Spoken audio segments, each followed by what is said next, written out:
சற்று முன் எடப்பாடியும் வேண்டாம் மோடியும் வேண்டாம், திமுகவில் இணைந்தார் செங்கோட்டையன். ஸ்டாலின் கொடுத்த மிக முக்கிய பதவி.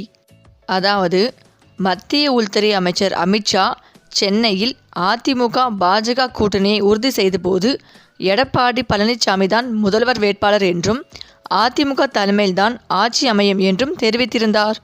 ஆனால் சில மாதங்களுக்கு பிறகு மதுரையில் நடந்த ஒரு கூட்டத்தில் செய்தியாளர்களை சந்தித்தபோது அதிமுகவில் இருந்து ஒருவர் தான் முதலமைச்சர் என்று கூறி எடப்பாடி பழனிசாமியின் பெயரை அவர் குறிப்பிடாமல் இருந்தது மேலும் பரபரப்பை உண்டாக்கியது.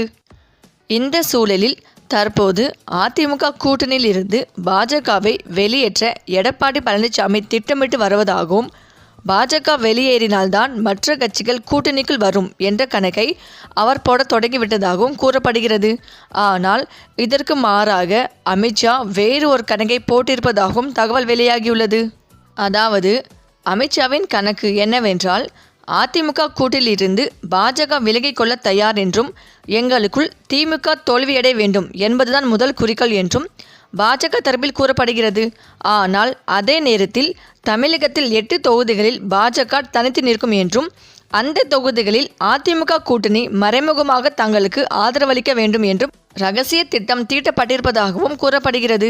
ஒருவேளை அந்த 8 தொகுதிகளில் 6 தொகுதிகளில் வெற்றி பெற்றுவிட்டால் அதன் பின் ஆட்சியில் பங்கை கேட்கும் திட்டமும் இருப்பதாகவும் தெரிகிறது. இதற்கு எடப்பாடி பழனிசாமி சம்மதிக்கவில்லை என்றால் செங்கோட்டையனை முதலமைச்சர் ஆக்கி தங்கள் திட்டத்தை செயல்படுத்திக் கொள்ளவும் பாஜக தயங்காது என்றும் கூறப்பட்டு வருகிறது.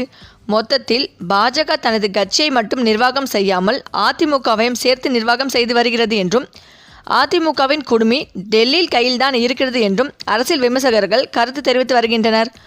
ஓ பன்னீர்செல்வத்திடமிருந்து கட்சியை எடப்பாடி பழனிசாமி எப்படி மீட்டெடுத்தாரோ அதேபோல் பாஜகவிடமிருந்தும் அவர் கட்சியை மீட்க வேண்டும் என்றும் அதிமுகவில் நலம் விரும்பிகள் கூறி வருகின்றனர். இந்த நிலையில்தான் இந்த சூட்சமத்தை முன்கூட்டியே தெரிந்து கொண்ட செங்கோட்டையன், இந்த அதிமுக விஷயத்தில் எடப்பாடியும் என்னை ஏமாற்றி விட்டார், அமித்ஷாவும் என்னை ஏமாற்றி விட்டார் என்று தெரிந்து கொண்ட செங்கோட்டையன் இனி இந்த அதிமுகவும் வேண்டாம் பாஜகவும் வேண்டாம் என்று முடிவெடுத்து விரைவில் அதிமுக கட்சியில் இருந்து விலகி திமுகவில் செங்கோட்டையன் இணைய உள்ளார். இதற்காக ரகசிய பேச்சுவார்த்தையும் நடத்தி முடித்துவிட்டார். அப்படி செங்கோட்டையன் திமுகவில் இணைந்தால் ஸ்டாலின் மிக உயர்ந்த பதவி அவருக்கு கொடுப்பார் என்றும் எதிர்பார்க்கப்பட்டு வருகிறது. இந்த தகவல் அதிமுக தலைமையின் எடப்பாடி அவர்களை அதிர்ச்சியடை வைத்து வருகிறது. சரி, இந்த வீடியோ பற்றிய உங்கள் கருத்துக்களை கமெண்ட்ஸில் சொல்லுங்கள். மேலும் இந்த வீடியோ உங்களுக்கு பிடித்திருந்தால் லைக் பண்ணுங்கள், ஷேர் பண்ணுங்கள், மறக்காமல் நம்ம சேனலை சப்ஸ்கிரைப் பண்ணிக்கோங்க. தேங்க்ஸ் ஃபார் வாட்சிங்.